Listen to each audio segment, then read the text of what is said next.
of people when we get up here to introduce the presenters, but there's so much that goes on behind the scenes with Writers Week that there are a lot of people to thank. So that's why we want to make sure we do that. So first of all, yes, the Fremd boosters are amazing with their support of Writers Week. So if your parents are boosters, give them a hug. It'll maybe freak them out a little bit, but still, I think you should hug them. And then if your parents are not, no shaming, but I think you should be like, Mom and Dad, I think you should be a Fremd booster and help Writers Week, right?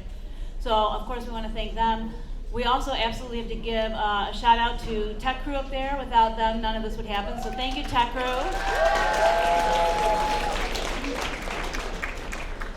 People near and dear to my heart.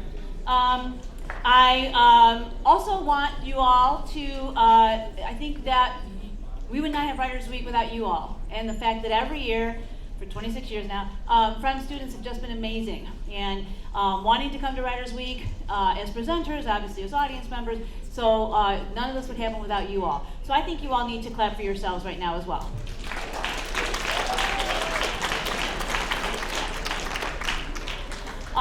A little selling thing up here. So we have posters up here that are $10. You should come and take a look at it up close too, because I've been sitting up over there with my classes, and when I'm sitting up there, it looks different than when you're up close to it. So you should come up and check it out. Designed by a Fremd student, it's really cool. So I think you should buy that. We also have Writers Week buttons, also designed by Fremd students. They're up here in the yellow bowl thing. 3 pins for $1. It's such a bargain. You can't beat that. So I'll put that out there for you all too. And then one last huge thank you. I know you guys probably hear this a lot, but it is so true. Writers Week also would not happen without the incredible work of two of our finest English teachers, Mrs. Zank and Mr. Anderson. So please clap for them.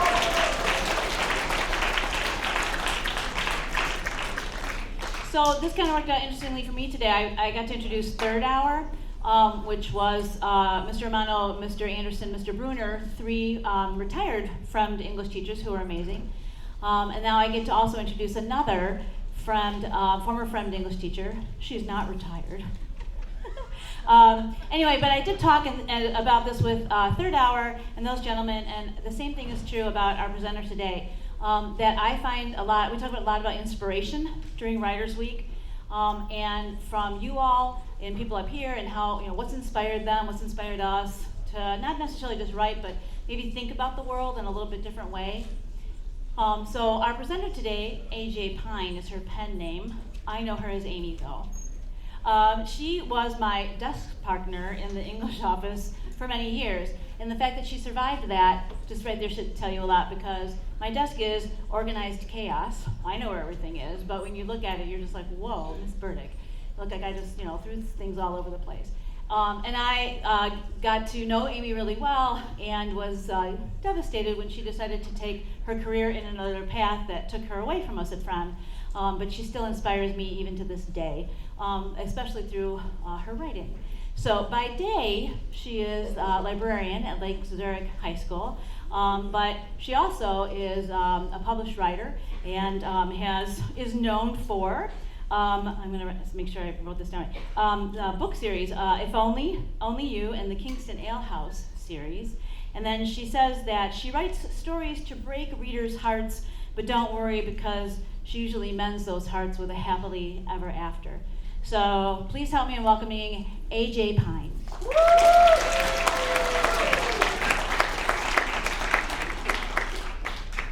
Hi everyone. I don't normally travel with a stuffed animal, but I have baby Yoda. Mrs. Ank made this for me, and I am so excited, and so he's coming with me everywhere. And just as a rule of thumb, I know there are a lot of you out there who are probably like, yeah, we've seen so many memes, Baby Yoda's so cute. You're not allowed to really think Baby Yoda's cute, though, unless you've watched all of The Mandalorian, I'm just saying. So, having said that, putting on my little glasses here so I can see my presentation in a second, it's really kind of surreal to be here this day, because 18 years ago, when I was a little pipsqueak of a first-year English teacher, I came to my first Writers Week as a teacher, and Naomi Shiabnai was here then 18 years ago, and I did not know what Writers Week was, and oh man, what a what an amazing inspirational introduction to be able to get to see her my first year, and now I'm on the program with her and really nervous that I'm following her. But hey, here goes. So anyway, I am not going to read aloud to you today because my books are not always school appropriate. They're fine. You could read them, but I don't want to read them to you. It's really how it goes. So anyway, I'm going to talk to you about sort of my writing journey, my journey into publishing, because it is because of Writers Week that I was initially inspired to write. It was because of watching my students up here that I started, thinking maybe, possibly I could do this myself. And I know that a lot of you out there get inspired. There's been a lot of talk about inspiration today, and I think it's so true. Writers Week is the most inspiring week of school, always was for me when I was here.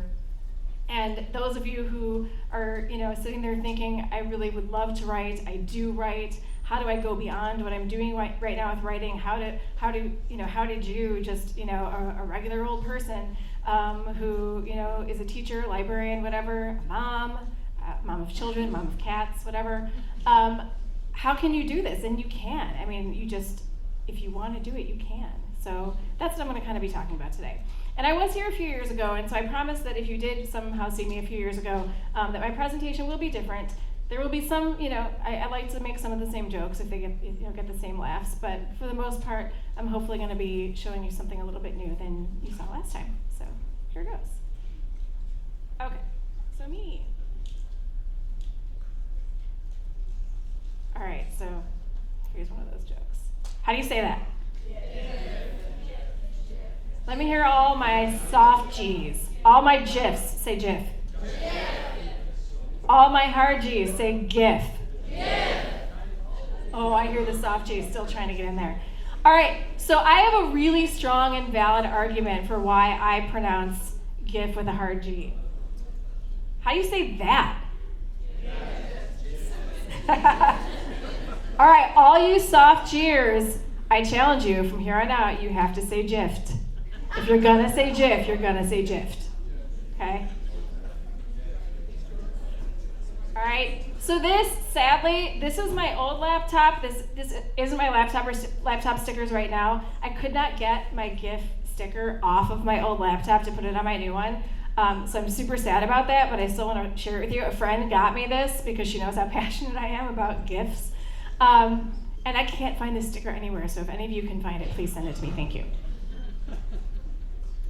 Okay, I could talk to you in GIFs. I could greet you in GIFs. By the way, Brooklyn Nine-Nine coming back next week, right? Yep. Yeah, that's right. Okay, I will also squeeze in all of my fandoms while I'm here. Speaking of the Avengers, okay, huge Avengers fan.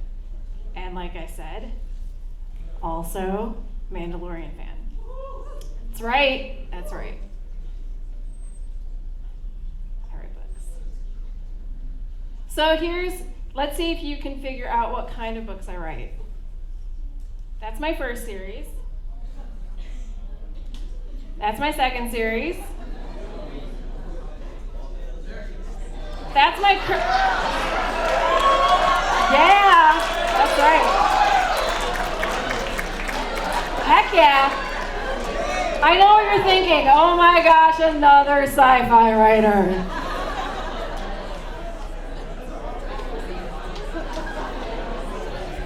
Baby Yoda approves.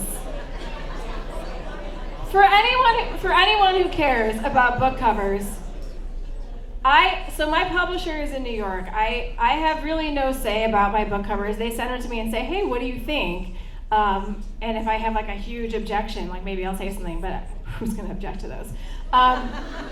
But what my publisher will do is they will also send me photos of them at the cover shoots, because some of these are models that they hire to do the cover shoots. And I'm like, when does that get to be part of my job? So far, not.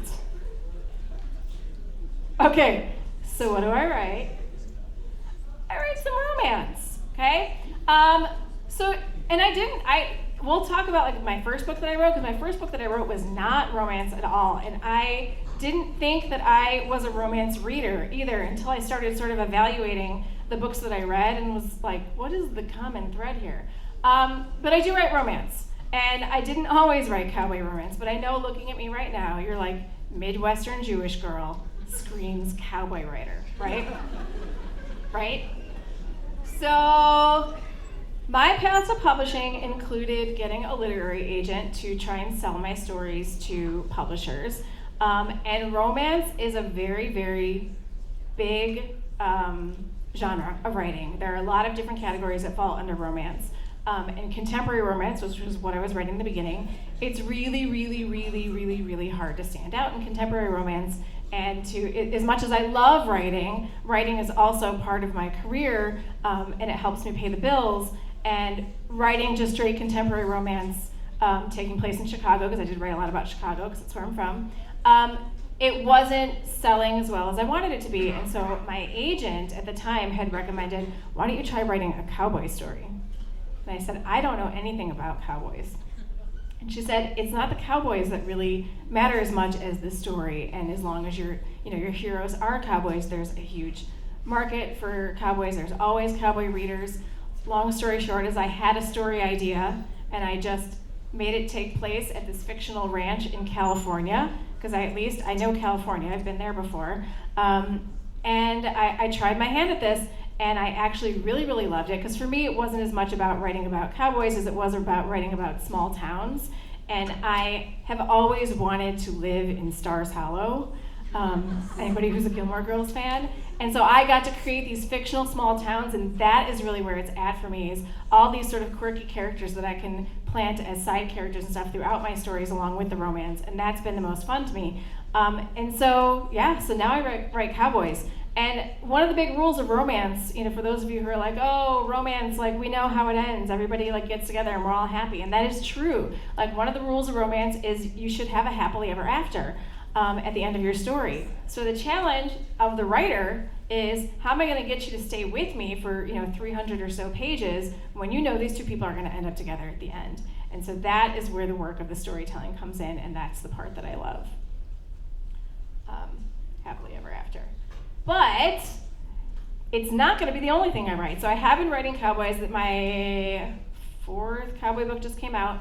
But I recently sold to my same publisher a 2-book deal where I'm going to be writing women's fiction. And women's fiction is basically the story of the woman's journey. And it's going to be a super fun mother-daughter story that's going to take place in a fictional suburb of Chicago, where I get to write basically what I know. Like all my characters are Jewish. It's going to be a mother-daughter story. I get to pull from like the small town stuff that I love, but also kind of focus more on the women than on the romance. But of course, there will still be romances in the story because everybody needs a happily ever after. So I write lots of different things. And I've only been published for almost 6 years, which to me doesn't seem like that long, but also I'm like, oh my gosh, has it been 6 years? My very first book was published my last year here at Fremd, spring of 2014. And now I don't even know, I don't know the count now, but it's something like 14 or 16 books in, and I have an Amazon page and everything, and that still kind of blows my mind. And it's all because of this, all because of Fremd, all because of Writers Week, that I even attempted to make this happen. So was I always a writer? No, not at all. I dabbled a little bit in creative writing in college, but nothing that I ever really shared or was particularly proud of. The early stuff is never stuff that is easy to share. But I've always been a reader, and reading is the best tool to becoming a writer. So those of you who are writers, who want to be writers, I hope that you are also voracious readers of anything and everything, because that is always going to fuel your writing life. Keep track of time here. I don't know if you've heard of this guy. He's written some books. And I love this quote: if you don't have time to read, you don't have the time or the tools to write. And that's so, so true to me. And it's so hard. I know we're all so busy, but I know a lot of you have wonderful teachers that have wonderful classroom libraries, and you're getting a lot of chances to read here at school, and hopefully that is feeding your reading life and feeding your writing life. I'm a huge, huge fan of audiobooks so that I can read while I do other things because I have such little time outside of work and parenting and writing and all that stuff. But I'm always in the middle of a book, and I wouldn't have it any other way. He's gonna keep showing up. And he's gonna be with me forever. Okay. So, funny thing, the oh my gosh meme, right? Did you guys, any of you watch Good Luck Charlie when you were little? So I knew this meme before I knew the show, and then when my kids were younger, we watched Good Luck Charlie, and I was like, oh my gosh, that's Charlie. Charlie's a meme. Anyway, so like I said, publishing journey, here we go.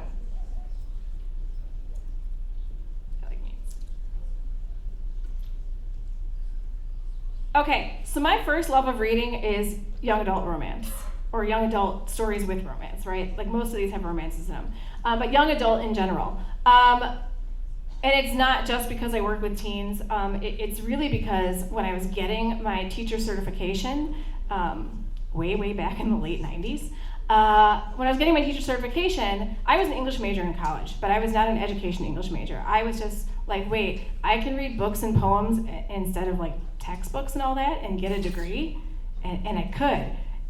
A job was different, but I loved reading everything that I got to read when I was in college. But then I eventually went back and got my teacher certification, and one of the classes that you have to take is you have to take a young adult literature class, which I'd never done before. And so when I was a kid, there was not this expanse of YA literature.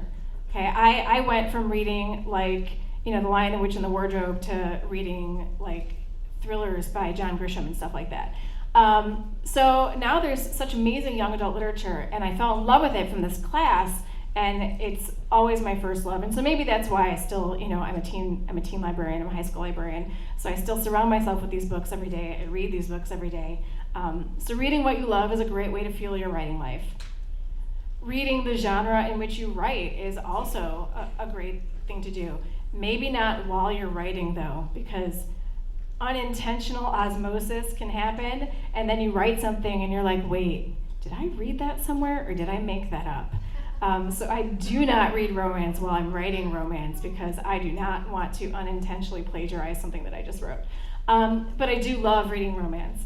I don't know if any of you know the book Red, White, and Royal Blue, but it got the Alex Awards at the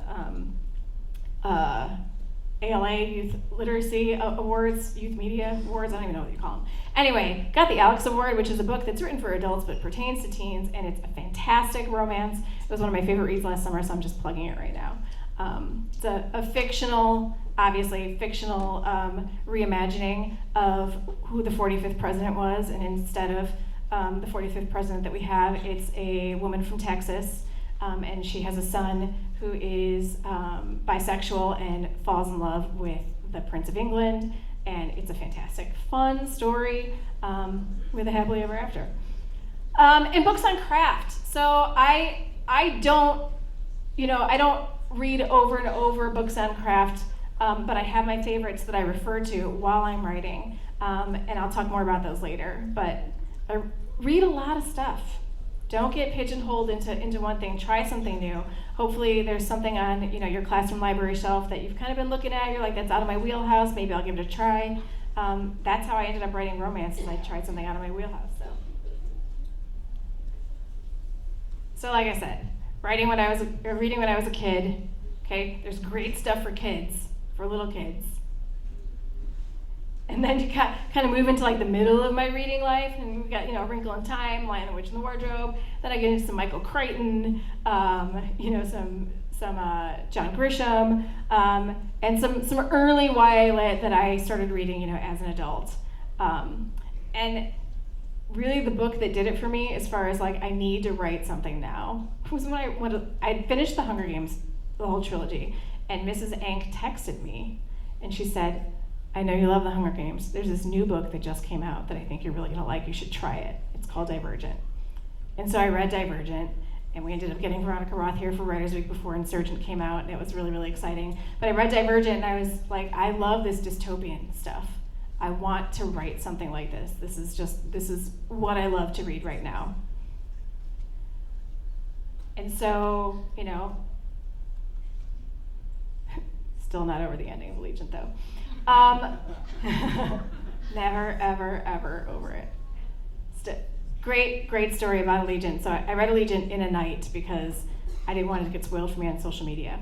And then I put it in my classroom library, and I was teaching 3 AP Lit classes, and so I bought 3 copies because I knew there were people in each of my classes who were reading the series and wanted this book. So I got one for each class, and I had a student who was just tearing through it, and he took Allegiant, and he's reading Allegiant, and he's reading it in class during quiet reading time, and he looks up at me when he gets to close to the end. He looks at me, he's like, that didn't just happen. What do you think happened, did it?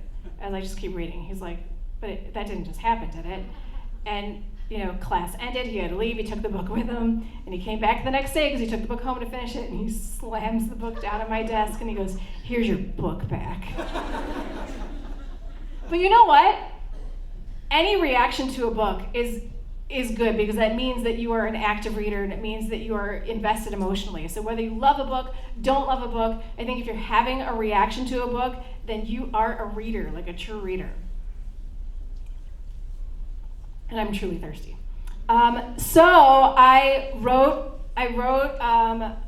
a first chapter for this Norman Mailer teacher writing contest, and then I started talking with another friend who was writing. We started sharing chapters back and forth, and I wrote a whole book and finished it literally at 1 a.m.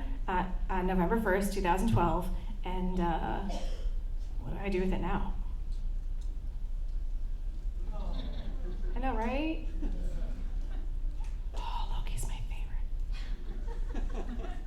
Okay, so what do you do when you have a finished book and you want it to be out there and you want people to read it and react to it and write reviews about it and love it and hate it and all that? So if you're going to go the route, the traditional publishing route of trying to get a literary agent, you have to do this thing called querying. And it is where you write a letter on email now. I don't think anybody wants paper queries anymore. But you write a letter to an agent basically saying who you are. You give a little blurb about the book, like if you've ever read the back cover of a book or the inside book jacket of a hardcover book, that little blurb is kind of like a trailer for the book. You got to write one of those and then give sort of your credentials and maybe some books that this is like, and then with that query you usually send your first 3 chapters. And so I was like, here's this great, wonderful piece of literary genius that I have written my first time trying, and please represent me and sell my books and put my books on shelves. It's like Divergent and Hunger Games and Legend by Marie Lu and all that stuff. And every agent was like, but we have Divergent and the Hunger Games and Legend by Marie Lu. We don't need yours. So I was a little sad about that. But I was already starting to write something else, which was totally and completely different, which was romance. Why? Or how?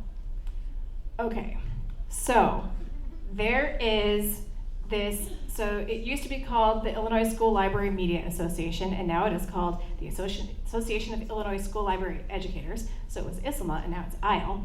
And they have an award list every year of 20 or 22 nominees of books that are chosen by teachers, librarians, and students, and then people who participate in the Lincoln Awards vote, and then one book gets chosen as the winner. And so this was my first year in library school, and I was like, I am going to read these Lincoln books. I'm going to read them all, or as many as I can. I don't think I made it to all 20. It was 22 that year. I think it was close though. But of course, I was choosing all of my comfort zone books first. I was reading, there was Clockwork Angel by Cassandra Clare, which is fantasy, a little bit of steampunk fantasy, and that is totally my jam. And so I was reading all the fantasy that I could, and was there any like sci-fi or dystopia, and then I was doing all of the speculative fiction that I could, because that was what I thought was all that I liked. And I kept putting off this book that was just a contemporary romance. And I say just with quotes because I don't think that anymore. But I kept putting off this book because I'm like, oh, what am I gonna, what is there really to read? Like, there's a romance. And then I read this book and absolutely, completely fell in love. And read the whole series, and Stephanie Perkins is still one of my favorite authors. And it was this book that really kind of told me, I want to write stories like this. And I started looking at the books that I really liked, whether they were speculative fiction or contemporary fiction, realistic fiction, and realized that the common thread through all of those was that there was a romance going on in it. Even in Divergent, hello, Tris and Four, right? There's a romance. And so I realized that was what was at the heart of the stories for me, and so that was the story that I wanted to tell. And so I tried my hand at it again. By the way, that's me and Stephanie Perkins. My first time at a conference as a writer, and I was like, fangirling big time. And I tried it, and I wrote this romance book. So Anne on the French Kiss is actually about a girl who goes to boarding school in France and meets this guy, Etienne St. Clair, who is, he speaks French, he has a British accent, but he lives in California. Fun character.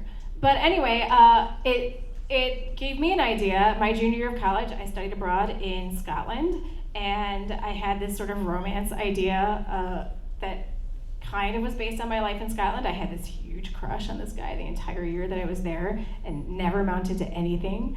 We dated other people, but never each other. And I was like, you know what? I'm going to rewrite this story. Obviously, it's going to be fiction, but in the end, I am going to get the guy. So I wrote a story, and I sold it to a publisher. So the road to publishing. How many of you, when you're writing a paper, because I know you all have to write papers, you dread the revision process? Okay, I can't really see, but I'm guessing that there are probably some hands up there. That you know that when the paper's done, it's not done. Even if you want it to be done, your teacher's not going to let it be done, and it shouldn't. And the same is true of when you're writing, for publishing. That book is never done. Even after I've gone through multiple rounds of edits, and I turn the book in and the book gets published, I will never look at that book again because I will want to change everything in it. But it takes a long time. And so the road to publishing is, so the first book that I finished was in 2012, and that lives, hidden on my laptop and kind of hidden on some other people's laptops in this room who read it for me. And then March 2013 is when I sold my first book to a publisher before I even had an agent. And that book came out in March of 2014. And then, since then, like I said, there have been some other books that have come out, but it's usually from the time that I turn a book into my editor to the time that it actually hits shelves or virtual shelves, whether it's an ebook or a hard copy book.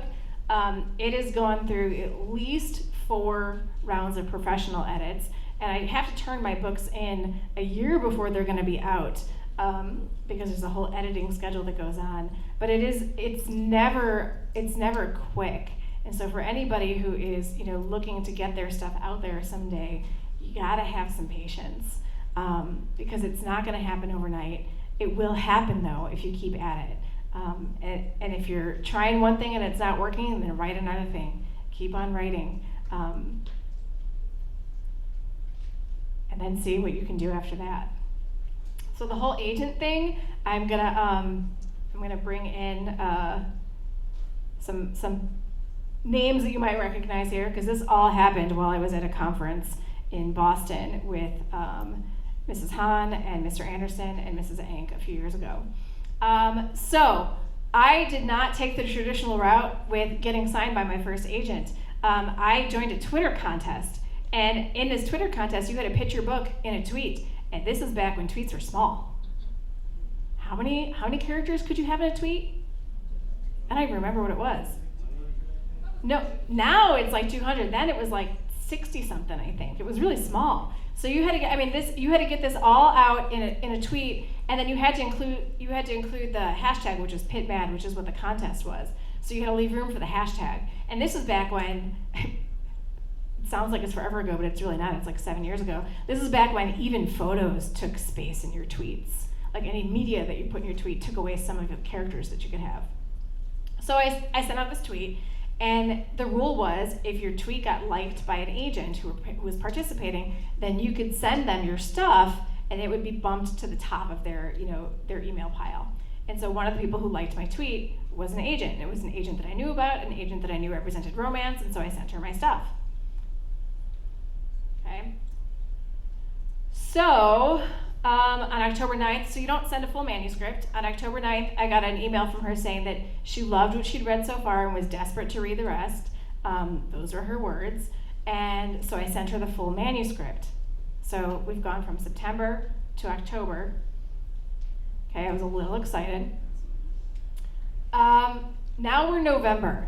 Okay, so November, so we're more than a month later. I am in Boston with Mr. Anderson, Mrs. Zank, and Mrs. Hahn, and we are enjoying a beverage at Cheers. This is before the conference started, by the way. We got there we got there in the morning. Conference starts till the evening. And while I'm there, I decide to check my email on my phone, and there was an email from the agent saying she wanted to have a phone call. And when an agent asks you for a phone call, it's like the call. Like they're going to offer you representation. And so I was kind of flipping out a little bit. So we had a talk while we were, I think, moving a cot from one hotel room to another because they had messed up our rooms at this conference. And so literally like walking down the hall, moving to a different room, talking to this agent and trying to get her to love me. And she ends up offering me representation and I take it. And so now we're already, in December. Nothing's going to happen now until after the new year. And so here's the timeline of that book that I sold to her. And this book was an ebook only. So to give you an idea of the timeline of publishing, this is how fast or slow an ebook goes, is that on January 16th, she sends it out to publishers and says, please like this. On May 2nd is when we get an offer from a publisher. On September of 2014, I get my first round of edits, and so on and so on, and the book doesn't come out until April of 2015. And that was all from sending this tweet in September of 2013. So it is a long process just to get an ebook on the shelf, and it's even longer when it's going to be a printed book and be in stores. So again, all of the patience, all of it. You don't need an agent to get published. These are the reasons why I wanted an agent to get published. I work full-time. I am a parent. I have a lot going on, outside of my writing life. And self-publishing is a very viable option for some people, but not for me. I want somebody who is going to figure out the cover of my book, who's going to pay a model to put on a cowboy hat and be on my cover. I want somebody to read contracts for me, and that's my agent. I want somebody to be in my corner when I might have a question for my publisher about something I would like them to do or something I would like to do with them. And then I have somebody who is my advocate. And so for me, it was always going to be the agented route. But I have a lot of friends in the publishing world who do self-publishing and are immensely successful at it. So there are so many different routes that you can go. But the fact of the matter is that you can get your stuff out there if you have the perseverance to keep writing. When somebody doesn't want one thing, you write another, and the perseverance to keep shoving it in people's faces and saying, here, choose me, pick me, love me. Okay, so this is where I get to give a little lesson on digital citizenship. Because in the publishing world, especially in the romance world, a huge part of the marketing is on social media. And so I do, I'm on Instagram and Twitter. I have some reading groups on Facebook. I've never figured out Snapchat, and I never plan to.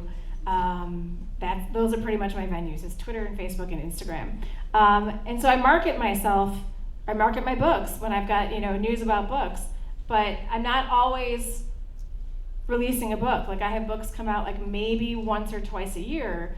And so when I don't have a new book coming out, I have to figure out a way to stay visible so that people don't forget about me, so that when the next book comes out, they want to read it. Okay, I don't use all these, like I said. I used to have a Pinterest. I never do anything with that. Do people still Tumblr? I don't know. I don't know how to Tumblr. Okay, but even when you're not marketing material, you are marketing yourself. And so the point is to keep yourself fun and engaging. Right now, all you all who are on any sort of social media, you are still marketing yourself. You're marketing yourself to potential employers in the future. You're marketing yourself to potential colleges. You're marketing yourself to everybody in your life. And you want to put forth your best effort to have the best possible image, especially when it is part of your career. So I don't always want to be screaming about my books, but I have to be positively engaging so that nobody forgets my name. Okay, so if I have a book coming out, I might do something like this, post a teaser of my book with a quote or something like that. So RT Book Reviews is Romantic Times Book Reviews, and it's a big, online review circuit for romance books, and a good quote from RT and a good review from RT is a good marketing, plan. But like I said, I don't always have a book coming out, so what can I do to keep visible and keep interacting with people? Okay, I meme my children. This is 100%, these are my kids. Take a picture at the Field Museum, my daughter's like, hi, and my son's trying to grab the Triceratops' horn. I don't think you're supposed to do that. Taking my kids to wholesome holiday movies. Watching wholesome holiday movies at home. Die Hard is a Christmas movie. Okay, expressing my undying fandom for Avengers, Captain America specifically. Okay, there's us seeing Endgame, which we saw 3 times in the first week. Okay, I don't know how big it is here, if you can see Mrs. Gerber in there with me. So this is just, I market myself professionally too. So we went to NCTE, the English Teachers Conference, a few months ago. And how many of y'all saw Marco Shiro? Who got to see Marco Shiro? Yeah, that's because of Mrs. Gerber at NCTE. Getting schmoozy and getting people to know about Writers Week, and that's awesome. I had the plague while I was there, so I couldn't talk to Marco Shiro at all. Like, I had no voice, nothing. Market how I'm raising my kids to have proper fandoms as well. We just finished marathoning The Office. We need a new show to watch together, my kids and I. We finished The Office, and for Hanukkah, one of the nights of Hanukkah, they got a Dwight t-shirt. I'm very proud of that. I have cats. You're gonna see my cats on social media. You're gonna see me rocking a polyester jumpsuit circa 1977. Okay? Or me sharing books that I love. Okay? Prince and the Dressmaker, read it if you haven't. It's awesome. Graphic novel. But the whole point is positive engagement. And if you don't like cats and you don't like Avengers, then you don't have to interact with me. But if you do, then we get to talk and it's fun, and I love that. And so does Baby Yoda. I'm gonna start moving faster because I got till noon, right? 8 minutes. Okay, so book reviews. Once you are lucky enough to get your stuff out there, people get to say things about it in public forums. And you can choose to read it and you can choose to not. I really don't read my reviews anymore because I can't do anything about them, whether they're good or bad. So I just kind of, the book is yours now, have at it. But I used to be really into reading my reviews, and so I'd be really excited when somebody would say, I love this book from AJ Pine, she's brilliant. Yeah, call me brilliant. I love it. Okay? But then you get people like, this will always be my favorite review, my absolute favorite review. I stopped reading this shortly after starting because of the foul language. Okay? So what do you know now when you pick up one of my books is that there might be some F-bombs in it. Actually, not anymore. Cowboy books, cowboy readers do not like my swearing. I don't do it anymore. It's really hard. Really, really hard. I'll be writing a book and I'll make a note for my editor and be like, can I say ass still? Like, what can I not say anymore? Is it all of them or what? So yeah, but this particular book, and I remember which book this is, it had an F-bomb on the first page. It happens. It wasn't me saying it, it was my character. Or this, meh. Okay? At least I got 2 stars for the meh. Like, that was really nice. Like, I didn't really care for how the book was written, which I'm not sure what that means, because I used words. I could have written it in memes, but I didn't. I could write it in GIFs. That is, that's goals. Hashtag goals. Anyway, the thing is when you put your book out there, it's not yours anymore. So you can't do anything about it. Like, I've had people on Twitter at me in bad reviews, and I just click the heart and move on. Because what am I supposed to say? Like, thank you for your pointed critique. I cannot change the book. It is what it is. You don't have to read it. But people are reading it and people are buying it and people are reacting to it, and I guess that's, like I said, it kind of comes full circle. Like you're a true reader if you are having a reaction to a book. I just have to deal with people reacting to it to me in public. Okay? But a great form of therapy, and I know I'm not the only one who's done this because I've talked to writer friends, is think of books that you love, like your absolute favorite book, right? Then go open up Goodreads and see if that book has any 1 or 2 star reviews. And it will, because there is no book that everybody is going to 5 star, and there is no book that everybody is going to necessarily 1 star. That our reading tastes are so varied, and a book that I absolutely love, you might hate. And that's just how it goes. So my books are for some people. They're for people who, let me keep writing and my publisher keeps giving me contracts. So those people are my people, right? And the people who don't want to read my books, they don't have to.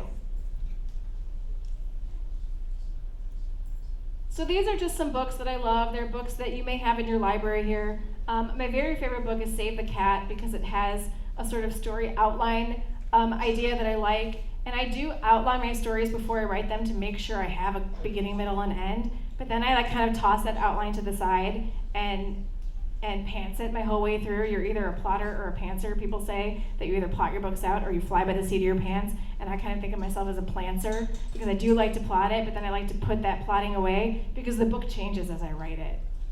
It's never what I intend it to be. The story takes on a mind of its own, and I like when that happens. No, I'm not cool at all in front of authors. I'm a fangirl forever and always. Writers are my rock stars, all kinds of writers. These are my writer friends that I've met. None of them live nearby, and all of us are great friends, talk every day, and see each other at least once a year at conferences, because writing can be very, very solitary, so you need your writer people to keep you sane while you're doing it. And finally, what do I do when I'm not writing? Because I have so much free time. I'm a big fan of listening to podcasts. Even went to go see Dax Shepard's podcast live. Musical theater with my daughter. We go to comic book conventions. We go to cons. So there's my kids with the cast of Boy Meets World.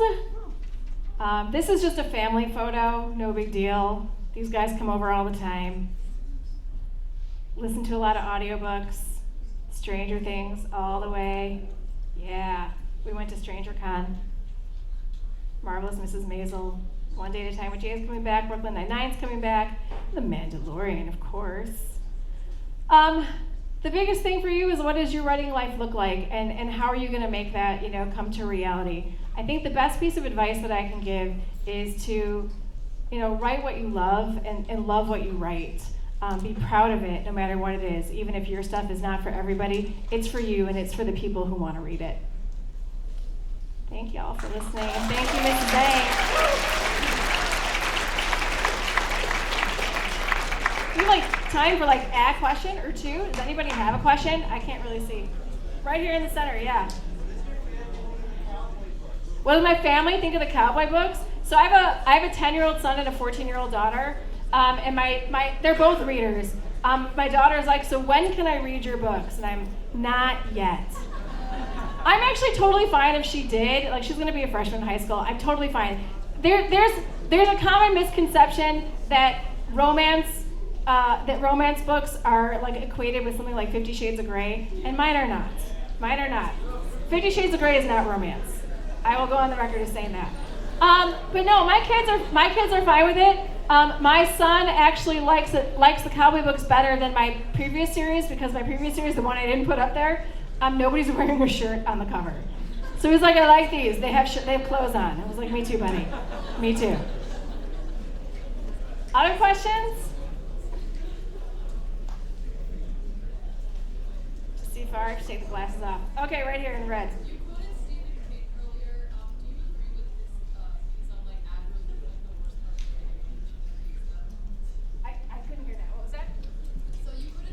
Yeah. And one of his big controversial opinions that he thinks that adverbs are Oh yeah. He hates adverbs. No, I like adverbs. I use them every time. But I will tell you. you, every time I use an adverb, I think of that. I'm like, oh, am I gonna get like dinged for this adverb? And if my editor likes my adverbs, then we keep them. But yeah,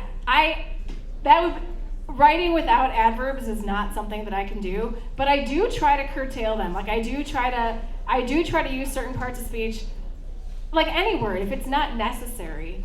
You gotta think about that. Gotta try and make as many of the words necessary as possible. But no, I am not a hater on adverbs. Anybody else? All right, thanks y'all.